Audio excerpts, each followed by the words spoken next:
हुजूर जी की और बाबा जी की प्यारी साथ संगत जी, आप सभी को प्यार भरी राधा स्वामी जी संगत जी। वीडियो को शुरू करने से पहले एक विनती है, हमारे चैनल को जरूर सब्सक्राइब कर लीजिए और वीडियो को लाइक करना मत भूलिए। कमेंट वन में राधा स्वामी जी जरूर लिख दीजिए और अपने शहर का नाम जरूर लिखें।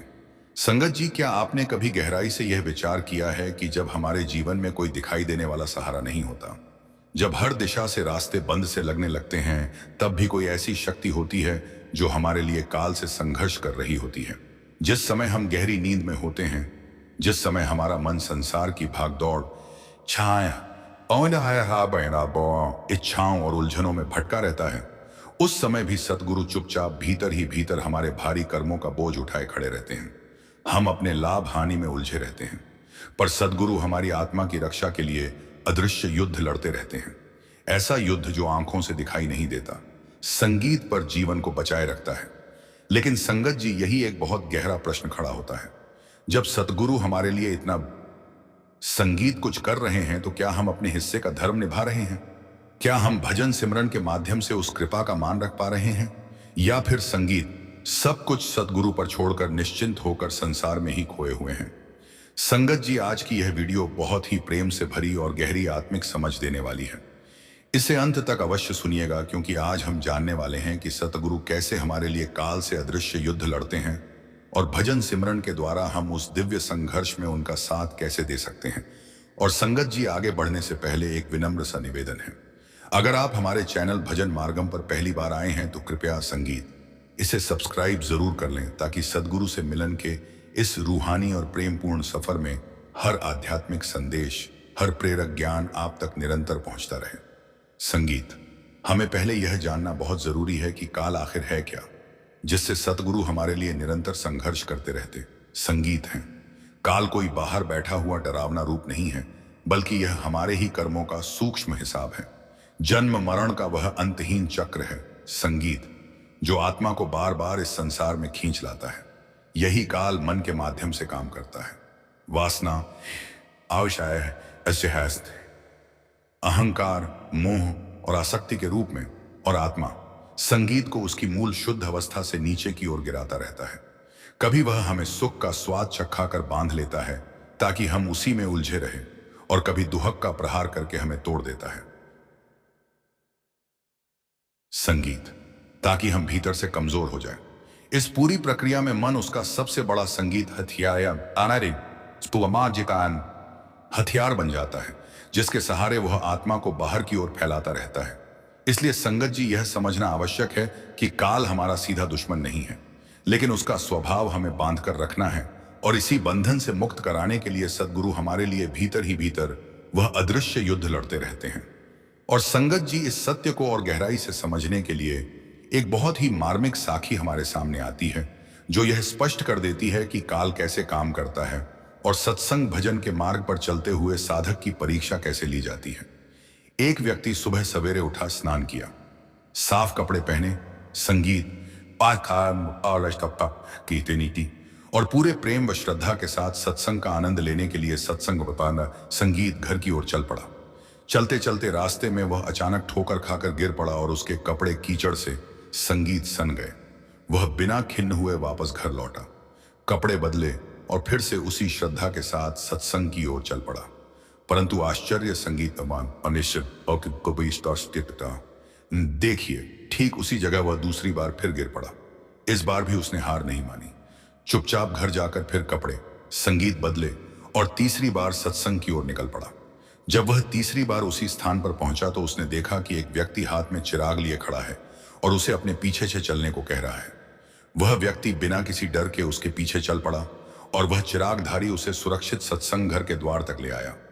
सत्संग घर पहुंचकर उस व्यक्ति ने कहा, आप संगीत भीतर आकर सत्संग सुन लीजिए। पर वह चिराग हाथ में थामे वहीं खड़ा रहा, संगीत, और भीतर प्रवेश नहीं किया। कई बार आग्रह करने पर जब उसने कारण पूछा तो उस व्यक्ति ने उत्तर दिया, क्योंकि मैं काल हूं। संगीत, यह सुनकर उस साधक के आश्चर्य का कोई ठिकाना ना रहा। काल ने आगे कहा, मैं ही था जिसने तुम्हें पहली और दूसरी बार गिराया। जब तुम पहली बार गिरकर घर लौटे, कपड़े बदले और फिर सत्संग के लिए चले, तो भगवान ने तुम्हारे सारे पाप क्षमा कर दिए। दूसरी बार संगीत भी जब जब तुम गिरे और फिर से कपड़े बदल कर निकले तो प्रभु ने तुम्हारे पूरे परिवार के पाप क्षमा कर दिए। मुझे भय हुआ कि यदि तीसरी बार भी मैंने तुम्हें गिराया और तुम फिर उठकर चल पड़े तो कहीं ऐसा ना हो कि भगवान तुम्हारे पूरे गांव के पाप भी क्षमा कर दें। इसी डर से मैं स्वयं तुम्हें यहां तक छोड़ने आ गया। अब संगीत संगत जी जरा इस साखी से सीख लें। उस व्यक्ति ने 2 बार गिरने के बाद भी हिम्मत नहीं हारी, उसका नियम नहीं टूटा, उसका प्रेम कम नहीं हुआ और एक हम है घर पर कोई मेहमान आ जाए, कोई छोटा सा काम निकल आए, संगीत या मन कोई बहाना बना दे तो हम सत्संग छोड़ देते हैं, भजन सिमरन टाल देते हैं। संगीत क्यों? क्योंकि हम अपने भगवान से अधिक संसार की चीजों, रिश्तों और सुविधाओं से प्रेम करने लगते हैं, उन्हीं में अधिक मोह बांध लेते हैं। इसके विपरीत उस साधक के दिल में भगवान के लिए इतना गहरा प्रेम था कि वह किसी भी कीमत पर अपनी बंदगी का नियम टूटने नहीं देना चाहता था। यही कारण था कि काल, जो स्वयं बाधा बन रहा था, अंततः उसी साधक को उसकी मंजिल तक पहुंचाने पर मजबूर हो गया। इसी प्रकार संगत जी, जब हम भजन सिमरन पर बैठते हैं तो मन अनेक चाले चलता है। कभी आलस से लाता है, कभी डर, कभी बहाने, तो कभी संसार की संगीत यादें। पर हमें हार नहीं माननी चाहिए। मन से डटकर मुकाबला करना ही सच्ची साधना है। एक दिन ऐसा अवश्य आएगा जब यही मन स्वयं हमें भजन सिमरन के लिए उठाएगा और उसमें रस भी लेने लगेगा। संगीत बस आवश्यकता है निरंतरता, धैर्य और अडिग विश्वास की। हमें किसी भी काम या परिस्थिति के कारण अपने भजन सिमरन में ढील नहीं देनी चाहिए, क्योंकि जब हम अपने हिस्से का धर्म निभाते हैं तो मालिक स्वयं हमारे सारे काम सिद्ध और सफल कर देता है। इसलिए संगत संगीत जी, मन से हार ना माने, निरंतर अभ्यास करते रहा, यही काल पर विजय और सदगुरु के प्रति संगीत अचाम संगीत सच्चा सम्मान है। और संगत जी, जब साधक इस तरह मन से हार नहीं मानता, जब वह बार बार गिरकर भी भजन सिमरन और सत्संग के मार्ग पर अडिग रहता है, तभी एक और गहरा सत्य संगीत प्रकट होता है। सदगुरु का वह युद्ध जो हमें दिखाई नहीं देता, संगीत पर हमारे जीवन की दिशा बदल देता है। सतगुरु किसी तलवार, शस्त्र या बाहरी शक्ति से नहीं लड़ते। उनका संघर्ष शब्द से होता है, नाम से होता है, उनकी पावन दृष्टि से होता है और सबसे बढ़कर उनकी कृपा से होता है। संगीत यह युद्ध बाहर नहीं, भीतर लड़ा जाता है, जहां काल मन के रूप में वार करता है और सदगुरु नाम की शक्ति से रक्षा करते हैं। इसी अदृश्य युद्ध के कारण ना जाने कितनी बार हमारे कटने वाले कर्म टल जाते हैं, बड़े बड़े दुहक छोटे होकर निकल जाते हैं और कई बार अकाल मृत्यु भी टल जाती है, जिसकी हमें कभी भनक तक नहीं लगती। साधक समझता है कि सब कुछ अपने आप ठीक हो गया, पर वास्तविकता यह होती है कि सतगुरु भीतर ही भीतर काल के वार को रोक चुके होते हैं।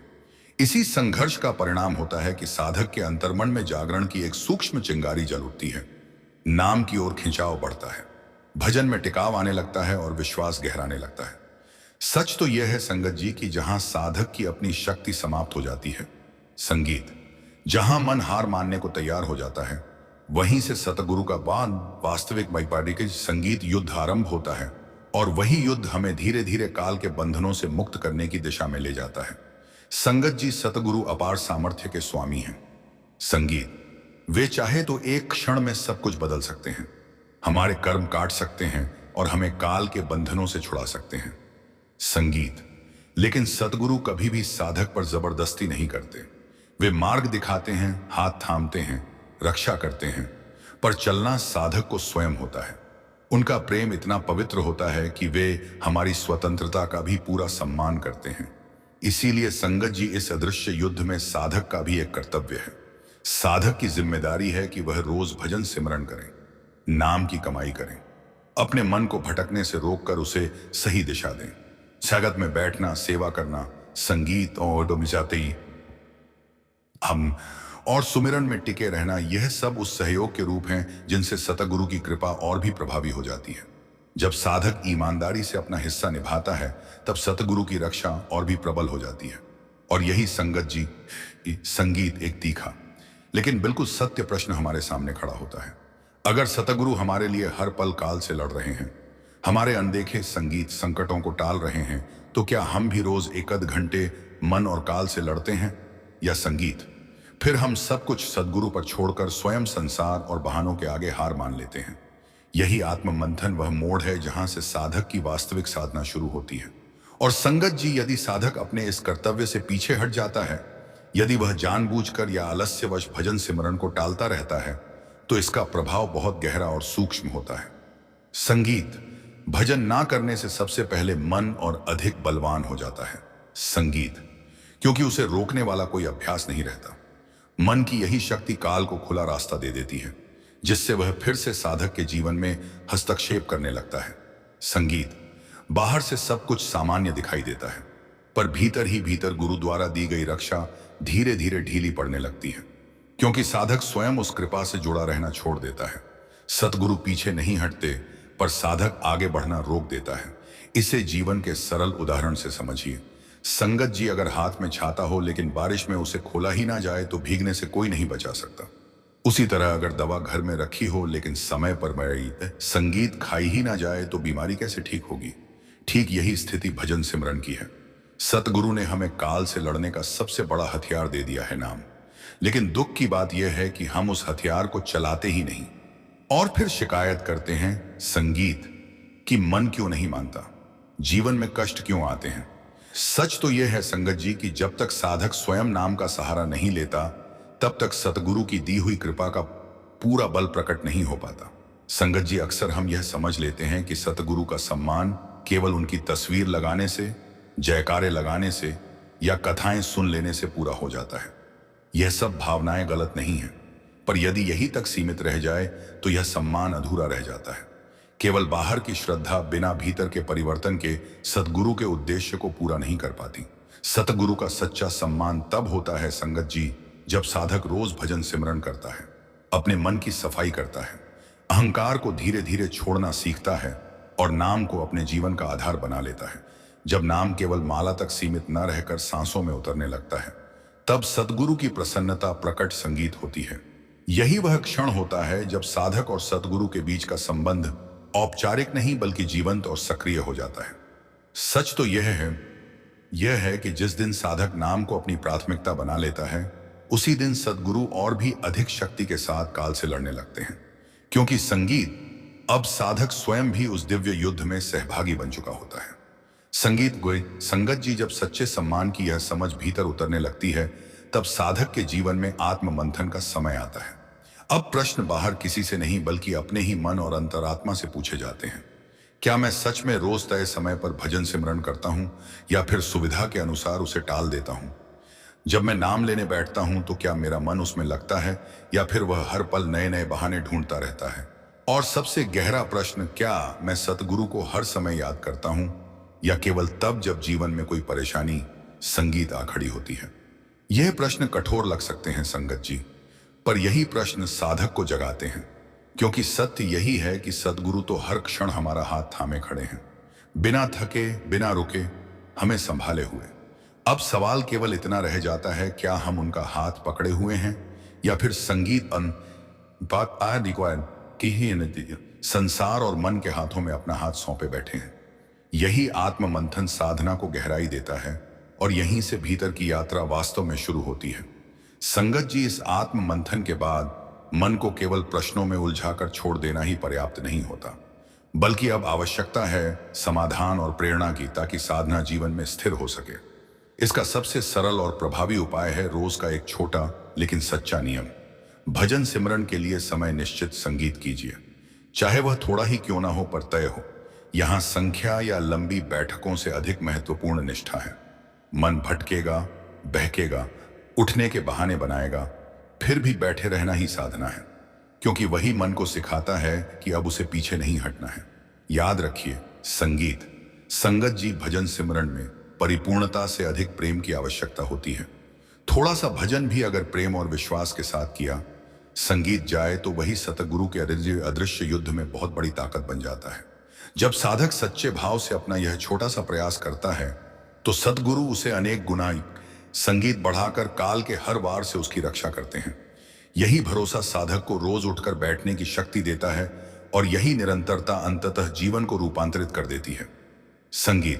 संगत जी, सद्गुरु आज भी काल से लड़ रहे हैं, हमारे लिए, हमारे कर्मों के बोझ के लिए, हमारी आत्मा की रक्षा के लिए। लेकिन अब समय आ गया है कि हम भी उस दिव्य युद्ध में उनके साथ खड़े हो, केवल देखने वाले नहीं, बल्कि सहभागी बनकर सदगुरु ने अपना कर्तव्य कभी नहीं छोड़ा। अब सवाल हमारे संकल्प का है। अगर आज की यह बात आपके दिल तक पहुंची हो, अगर कहीं भीतर कुछ हिला हो, तो इसे केवल सुनकर ना छोड़ें। आज से भजन सिमरन को टालना नहीं। यही सदगुरु को हमारी सबसे सच्ची भेंट है। इससे बड़ा कोई सम्मान नहीं। और संगत जी, अगर आपने अभी तक हमारे चैनल भजन मार्गम को सब्सक्राइब नहीं किया है तो कृपया अभी कर लीजिए, ताकि प्रेम और नाम के इस सफर में हर प्रेरणादायक संदेश आप तक निरंतर पहुंचता रहे। मिलते हैं अगली वीडियो में। राधा स्वामी जी।